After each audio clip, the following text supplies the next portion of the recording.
Shalom Pak Bambang, saya mau izin bertanya, benarkah Alkitab Katolik dan Protestan beda? Bagaimana sejarahnya? Mohon pencerahannya. Ketika bait Allah itu masih berdiri, orang Saduki kan ruling kelas, dia pemegang kelas. Maka ketika imam besar terpilih dari mereka, kalau dia bertugas upacara dalam rangkaian pondok daun atau sukot, salah satu upacara itu namanya adalah Nisuk Hamayim, pencurahan air. Kenapa pencurahan air? Memperingati peristiwa dalam Keluaran tadi, Musa memukulkan tongkat pada batu dan batu keluar air. Musa marah-marah dan mengatakan, haruskah kami mengeluarkan air dari bukit batu ini? Padahal yang mengeluarkan mujizat Tuhan bukan Musa. Itu sebabnya karena Musa mencuri kemuliaan nama Tuhan, Musa tidak boleh masuk ke tanah perjanjian.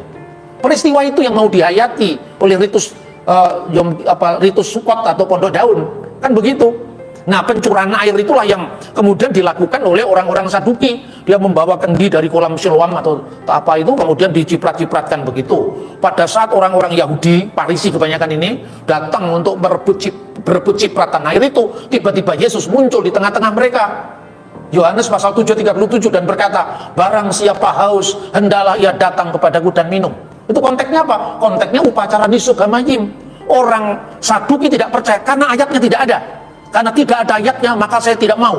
Terus kemudian ketika dia capek mungkin kakinya untuk menciprat-cipratkan air itu, maka dia tendang dengan kaki kirinya. Lalu terjadi protes. Makanya Herodes Agung membangun bait suci, memperluas bait suci, dan ruangan dia yang disebut benteng Antonia itu lebih tinggi dari hubungan bait Allah, supaya dia bisa mengawasi konflik antara Saduki dengan Parisi. Ketika bait Allah hancur tahun 70 Masehi, Sadukinya juga hilang karena nggak punya pekerjaan lagi. Biasanya dia penguasa bait Allahnya hancur, lalu kemana mereka? Punah. Yang tinggal hanya orang Parisi. Nah, orang Parisi inilah yang sampai sekarang eksis. Tapi Parisi tanpa bait Allah, Parisi tanpa korban Yom Kippur. Nah, kalau orang kaget-kaget kalau membaca tafsiran-tafsiran Yahudi kan, tinggal tafsir tahun berapa itu kan mestinya begitu. Nah, ini kira-kira seperti itu. Lalu saudara-saudara, masih ada satu sekte lagi yang mereka ini terhilang dari percaturan di bait suci, yaitu orang Eseni. Semua kelompok itu mengaku saudara satu Taurat. Orang Parisi penafsir Taurat, orang Saduki hanya Taurat, orang Samaria Somer HaTorah, penjaga Taurat, orang Eseni Ose HaTorah, pelaku Taurat, orang Kristen Yesus penggenap Taurat. Semua dasarnya Taurat. Jadi masih ada orang yang mengatakan Kristen nyolong Taurat itu mainnya kurang jauh. Coba baca itu sejarah, baca dokumen langsung, jangan hanya cari di internet, harus di cross check langsung sumber utamanya, kan begitu kan. Makanya saya ini melakukan perlawanan dengan cara santun tapi argumentatif. Itu sudah, maka saya tunjukkan ini dokumennya, kan seperti itu, dan silakan di cross check sendiri. Nah, itu tadi Saduki ya. Kemudian munculnya kaum Eseni ini menarik. Ceritanya begini. Nah, ini adalah era ekumene. Maka ini saya terus terang saya sampaikan, orang-orang Protestan jangan lagi alergi dengan buku yang namanya Deuterokanonika. Itu buku bukan kitab palsu, ya, tapi itu kitab yang asli, bukan palsu. Terbukti apa? Buku-buku Deuterokanonika ditemukan di naskah-naskah Laut Mati. Clear sekarang. Tapi kenapa Pak? Alkitabnya Kristen dengan satu sama lain berbeda. Katolik ada Deuterokanonika, ada kebijakan Salomo, ada Yesus bin Sirak, ada Makabe. Kok Protestan nggak ada? Terus saya bilang, saya selimurkan dulu, tahu selimurkan itu, dialihkan dulu. Kitabnya Kristen nggak sama-sama, saya bilang nggak sama. Kitabnya Kristen loh ya, sama. Buktinya apa? Kamu baca, gereja Ortodok, gereja Katolik, gereja Protestan, jumlahnya 27. Sama, mana yang nggak sama? Nah, perjanjian lama, kamu tahu kenapa disebut perjanjian lama? Karena itu warisan Yahudi. Yang nggak sama Yahudinya, bukan kita. Loh kok bisa? Lah iyalah, orang Yahudi yang ada di Holy Land, itu punya istilahnya, mungkin masih diperdebatkan, kanon kecil, yang namanya Tanak itu. Pada zaman Yesus, Tanak belum tersusun rapi. Terbukti Yesus hanya menyebut satu judul dari kitab itu, yaitu Tehillim, Mazmur. Seperti yang tertulis tentang anak manusia dalam kitab Taurat Musa, kitab Nabi-Nabi, dan Mazmur. Kenapa Mazmur? Karena Mazmur judul pertama dari Ketubim. Tapi kalau Anda lihat di dalam catatan Yesus bin Sirak, itu sebetulnya lahir di Yerusalem pada masa sebelum konflik Yunani-Yahudi. Ini kalau kita lihat sejarahnya. Pertama, waktu tahun 323 sebelum Masehi, ini kan masa di mana kan orang Israel tertindas lalu pulang dari Babel. Setelah pulang dari Babel, jatuh lagi ke tangan Yunani yang namanya Alexander Agung. Lalu Alexander Agung kerajaannya terbelah lagi jadi 4. Pada waktu itu wilayah yang disebut Israel itu di bawah kerajaan Seleukid, ya, dan mereka melakukan apa ya, istilahnya itu hubungan baik sekali pada waktu itu, sampai puncak dari hubungan baik itu terjadi pada masa Yesus bin Sirak. Itulah makanya dalam Yesus bin Sirak, Yahudi dan Yunani itu clear hubungannya baik. Prestasi terbesar daripada era ini adalah penerjemahan Septuaginta, kira-kira pada abad ketiga sebelum Masehi di Alexandria, Mesir. Jadi orang Yahudi diaspora memakai kitab Septuaginta, yang ada kitab-kitab seperti Kebijakan Salomo, Yesus bin Sirak. Orang-orang Yahudi yang ada di Tanah Suci tidak memakai itu. Jadi Yahudi yang mana? Orang Yahudi di luar Tanah Perjanjian memang ada buku Yesus bin Sirak. Nah, Yesus bin Sirak itu misalnya isinya ya, siapakah orang Yahudi, siapakah orang Yunani? Mereka semua adalah orang-orang yang intinya harus taat kepada Tuhan. Clear. Jadi Yahudi dan Yunani tidak dipertentangkan. Tapi kapan mulai dipertentangkan? Ketika terjadinya peristiwa Makabe. Nah, itu baru dipertentangkan. Kapan terjadi? Tahun 167 sebelum Masehi. Ketika waktu itu Raja Seleukid Syria, ini penerusnya Alexander Agung yang terpecah tadi, namanya Antiochus IV Epiphanes.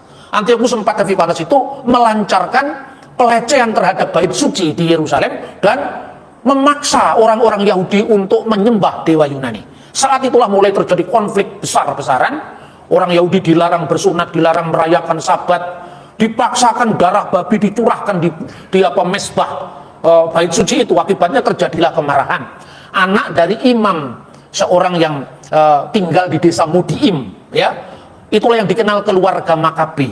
Makabe itu singkatannya apa? Singkatannya Mikamuka Baelim Adonai. Siapakah yang seperti engkau di antara para ilah, ya Tuhan. Itu kira-kira ya. Kemudian mereka melakukan perlawanan. 5 bersaudara ini menang sekalipun persenjataan terbatas, karena mereka menerapkan taktik gerilya seperti Pangeran Diponegoro itu. Ketika menang, mereka meratapi bait suci yang sudah dipersembahkan kepada dewa-dewa kafir pada berhala, dibersihkan. Jadi semua dibersihkan, yang sudah dicemari dengan berhala dirobohkan, diganti yang baru, lalu ditahbiskanlah bait suci.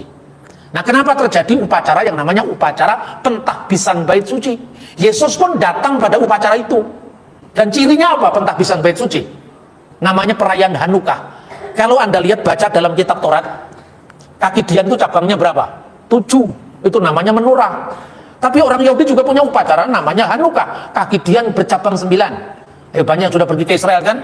Kenapa kok ada kaki dian bercabang 9? Kenapa ada kaki dian bercabang 7? Kaki dian bercabang 9 itu memperingati peristiwa Makabe ini, yang dicatat dalam kitab 1 dan 2 Makabe. Apa yang diperingati? Ada 2 versi. Kalau menurut versi Talmud, ya, Mishnah itu mengatakan ketika minyak zaitun itu hanya cukup untuk menyalakan kaki dian itu 1 hari, tapi ternyata bertahan sampai 8 hari perayaan. Lalu mereka refleksikan, dari mana sumber dari terang itu? Yang di tengah-tengah itu namanya semes, atau sumber dari terang itu. Makanya kanan 4, kiri 4, tengahnya 1. Itulah yang namanya Hanukkah. Yesus hadir pada perayaan ini dikatakan dalam Yohanes pasal 10 ayat 22, saat musim dingin. Itu tidak ada dalam kitab Taurat, tapi ada dalam Talmud Yahudi, plus ada dalam kitab 1 dan 2 Makabe. Yang sekte-sekte baru itu, yang asal anti Katolik itu. Biasanya kan, wah ini nggak ada dalam Alkitab. Lah gue harus sejarah Alkitab kok. Memang Alkitab itu dulu beragam di kalangan orang Ethiopia, masih ada. Yahudi sekalipun, Yahudi Karaid mengakui buku itu. Tapi Yahudi yang rabbinik tidak. Karena reaksi terhadap kekristenan juga. Jadi panjang sejarahnya. Untuk singkatnya saya mengatakan, tanpa atau dengan Deuterokanonika, Yesus tetap Tuhan dan Juru Selamat kita. Tidak berubah. Itu memperlengkapi sejarah. Kemudian pemberontakan yang menang tadi, perang Yahudi yang menang kalau dari kalangan Yahudi kan, diperingati dengan peristiwa yang namanya perayaan Hanukkah. Tidak ada ayatnya dalam Alkitab, ya, tidak ada ayatnya dalam Alkitab Ibrani, tapi ada ayatnya dalam Alkitab Septuaginta. Kan itu kan lengkap, tinggal versinya mana yang kita pakai. Kita ini tanpa sadar, pandangan kita tentang kitab suci dipengaruhi oleh tetangga sebelah. Ini jangan ada pengaruh sedikit pun. Maka saya tadi mengatakan, kebenaran kitab saya tidak tergantung kitabmu setuju atau tidak. So, biasanya mantan-mantan itu sulit untuk melakukan move on, sulit. Sudah jadi Kristen, yang diceritakan Ali Imran 45 aja, nggak ada yang lain apa? Kenapa begitu? Itu bahaya kalau mereka yang cerita. Tidak apa-apa kalau kita yang cerita.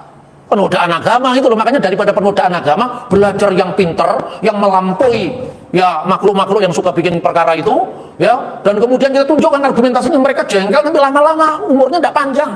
Kalau orang jengkel marah-marah terus kita, tapi kalian jangan marah. Ini yang namanya bersaksi tanpa melukai, aman secara hukum, benar secara iman, ramah secara budaya. Militansi tanpa strategi adalah kekalahan. Gitu saudara-saudara. Ini Saduki, Parisi, Eseni muncul. Kenapa Eseni muncul? Raja pertama dari kaum Makabe namanya Yudas Makabe. Yudas Makabe wafat diganti saudaranya namanya Yonatan Makabe. Waktu Yonatan Makabe naik takhta kira-kira tahun 152 sebelum Masehi, anaknya dari Antiochus Epiphanes yang menajiskan Bait Allah ini datang ke Yerusalem dan mengatakan, "Hei Yonatan, kamu ini menjadi raja." Yahudi punya kerajaan merdeka itu nggak tercatat dalam Alkitab Ibrani. Kerajaan merdeka itu tercatat di Deuteronomika. Mata uangnya jadi ditemukan, maka sejarahnya disangkal, gitu. Itu pelestarian ritusnya lewat Hanukah aja dilestarikan sampai hari ini, masa mau nyangkal sejarahnya, kan begitu. Akhirnya Yonatan Makabe itu dirayu-rayu sama anaknya Antiochus IV Epiphanes namanya Alexander Balas. Kamu ini kan raja Yahudi, kamu tahu bangsamu ini bangsa religi, bangsa agama, kamu harus menguasai Bait Allah juga. Jadi jangan hanya jadi raja, angkatlah dirimu jadi imam besar. Dia terlibat dalam persekongkolan politik, mengangkat dirinya sebagai raja Yahudi sekaligus imam besar. Lah imam besar yang berhak atas takhta imam besar itu namanya Onias yang keempat, tersingkir. Lalu dia mendirikan komunitas sendiri yang namanya komunitas anak-anak terang, sebab yang lain itu anak-anak gelap. Mereka ingin membangun bait suci kembali di Qumran, makanya ditemukan naskah tentang bait suci. Mereka punya harapan Mesias yang akan datang itu anak Allah. Beda dengan yang Yahudi Parisi tadi yang mengatakan Mesias itu pahlawan politik yang menaklukkan Roma. Lah Yahudi edisi terakhir ini yang banyak sekali kita bahas.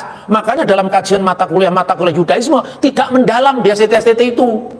Makanya sekarang saya kasih rumus, bagaimana caranya kita menjadi orang cerdas, gimana caranya kita menjadi orang yang bisa memberi solusi. Dan Sakti Mondroguno tadi, maafkanlah perselisihan dengan saudaramu. Selama Anda masih menganggap Katolik sebagai agama lain, Anda akan terus jadi marginal dan kalahan. Percaya sama saya, karena itu sudah saya lakukan. Kita harus merangkul semua saudara seiman, Katolik, Ortodok, Protestan. Sebab kalau ada apa-apa, Katolik itu punya jaringan internasional. Dia memiliki pendekatan yang lebih holistik, ya, kesatuannya, katolisitasnya. Protestan punya kekuatan, dia itu kebebasan berpikir, sekalipun kadang-kadang kebablasan. Saking bebasnya muncul liberalisme teologi, bener nggak? Akhirnya liberalisme teologi muncul kelompok evangelikal. Ayo maka yang kita perdebatkan kan soal Injili atau karismatik atau ini rematik, macam-macam yang kita lakukan itu. Karena apa? Kita ini kan mainnya kurang jauh, gitu loh. Kenapa kita membutuhkan ortodok? Kan ortodok itu akar dari gereja. Gitu loh, sudahlah, percaya ini Sakti Mondroguno ini kalau sudah begini, ya, itu yang saya sampaikan. Makanya ketika orang debat soal Natal, ya, orang pada kebingungan. Karena apa? Begitu saya mengutip tulisan bapak-bapak gereja, malah dipertentangkan dengan ayat Alkitab. Oke Pak Bambang, penjelasan Anda sangat mencerahkan dan menguatkan iman kami. Terima kasih, Tuhan Yesus memberkati.